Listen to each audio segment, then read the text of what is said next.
This time the Muslims are threatening the creators of South Park over, get this, the Prophet Muhammad depicted in a giant bear costume. Sure, South Park depicted Muhammad back in 2001 without incident. Then about 4 years later on came the Danish cartoon incident, where the Islamic nations decided that their Dark Age laws about anyone who draws the Prophet Muhammad should be put to death should be enforced on the rest of the world, and in the ensuing tantrum over 100 people died worldwide. Over 100 people died because of that. And now, seeing as South Park recently depicted Muhammad in disguise as a giant bear, they decided to oh so generously warn the creators of South Park that they will end up like Theo Van Gogh.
After all, there's no better way of showing that yours is the religion of peace and enlightenment than by shooting and stabbing an unarmed man, and then threatening others with the same fate.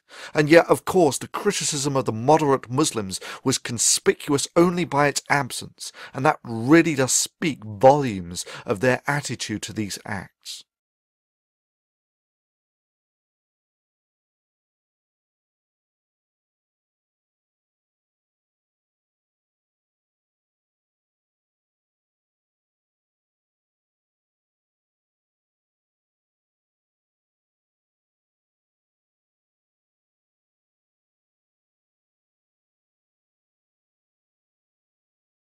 These people understand that Islam cannot withstand open scrutiny, else obviously it would have embraced the concept, and thus an alliance of convenience has been formed between the moderate weekend Muslims and the extremists who latently perceive that for their religion to survive, free speech must be either castrated or destroyed.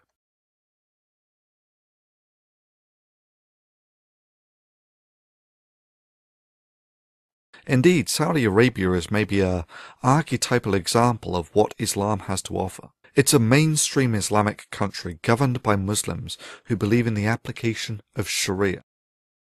I am all for the productive enrichment of society through cultural mixing. It's just that mainstream Islam, as practiced in the holiest site in the heart of the Muslim world, is antithetical to that exact concept.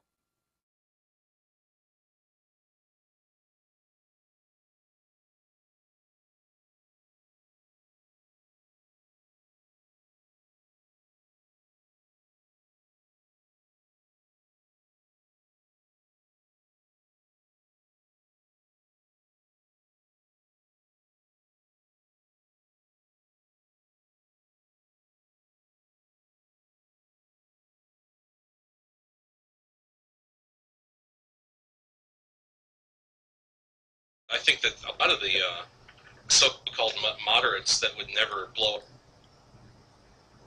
people, when it does happen, when the extremists do that, the so-called moderates are sitting there. They may not, you know, themselves, maybe because they're too cowardly to do it, but in the back of their minds, they're going to be going, yes, we, you know, someone struck a blow against imperialist with tacit support there. And yeah, this is where, if you like, making the Islamic population to nail their colours to the mast about whether they advocate or distance themselves from such behaviours is actually important. You know, that the extremists don't get this tacit support from you know, the large majority of Muslims.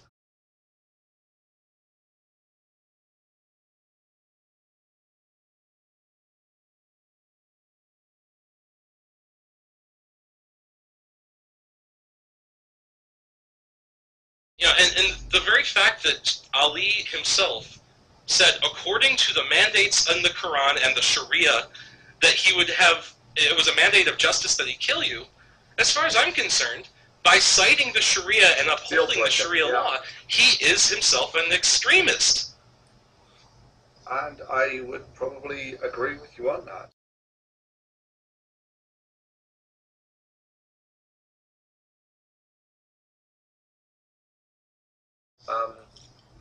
And just out of interest, let's do another sort of straw poll on that same scale. You know, what do you think the average score of Muslims is for the entire world? In other words, is DawahFilms representative of mainstream Islam?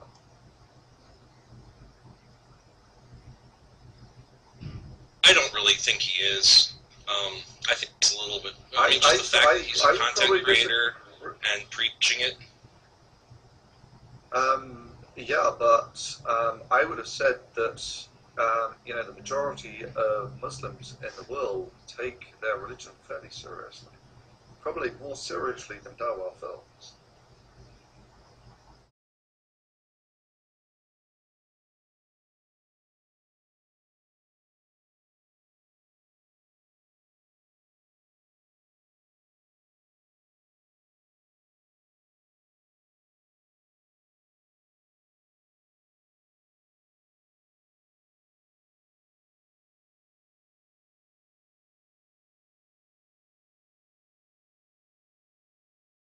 Actually, the one that I should have ended on is that quote from Musharraf, you know, that we, the Muslims, are the most backward, whatever. You know, backward, the most uneducated, the most illiterate, the most unhealthy, the most unenlightened, the most deprived, and the weakest of all the human race. Yeah, I mean, when the leaders of someone like Pakistan's said things like that, you know, I don't think it's particularly controversial if I echo his point, although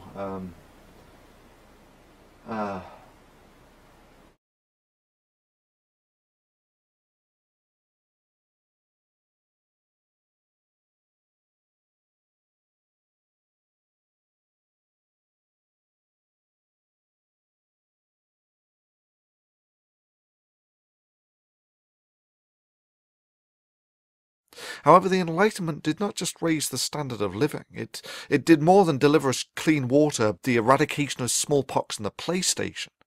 The rift between the prowess of the First World and the advanced warriors of Islam on the battlefield can be put in no lesser terms than the contrast between ants and gods.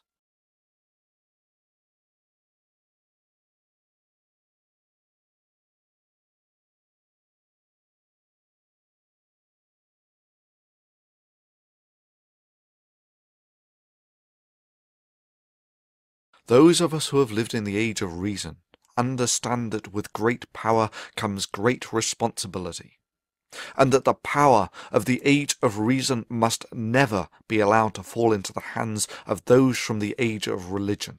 For there is no doubt in my mind that if such power were delivered into the primitive hands of a theocracy, that genocide of the infidel and doing Allah's work would be synonymous terms.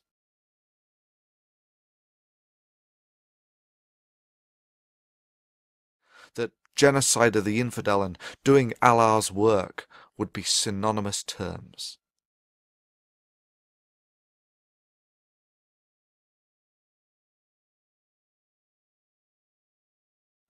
But let's say that all your box cutters and shooting and stabbing unarmed filmmakers, you managed to actually threaten the enlightened world.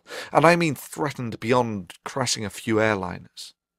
Your only achievement will have been to have awakened a sleeping giant and to have filled it with a terrible resolve. If you're going to pray to Allah for anything, beg him that you never meet the giant in such a mood. For your continued existence is entirely at the discretion and goodwill of the giant, and that it is all that stands between you being granted continued existence, and you receiving yourself the self-same judgment that you would so zealously impose on the rest of the world if only you had the power.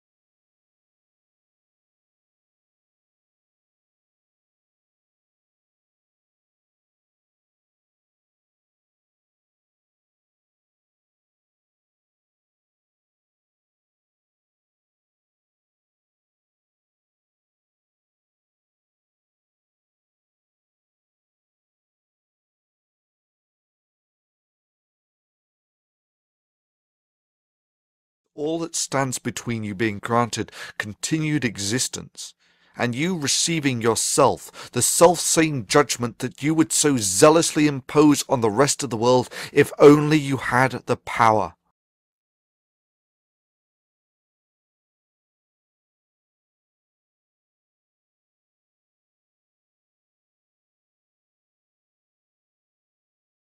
That genocide of the infidel, genocide, genocide, genocide, genocide, genocide, genocide, genocide, genocide, genocide, genocide, genocide, genocide, genocide, genocide.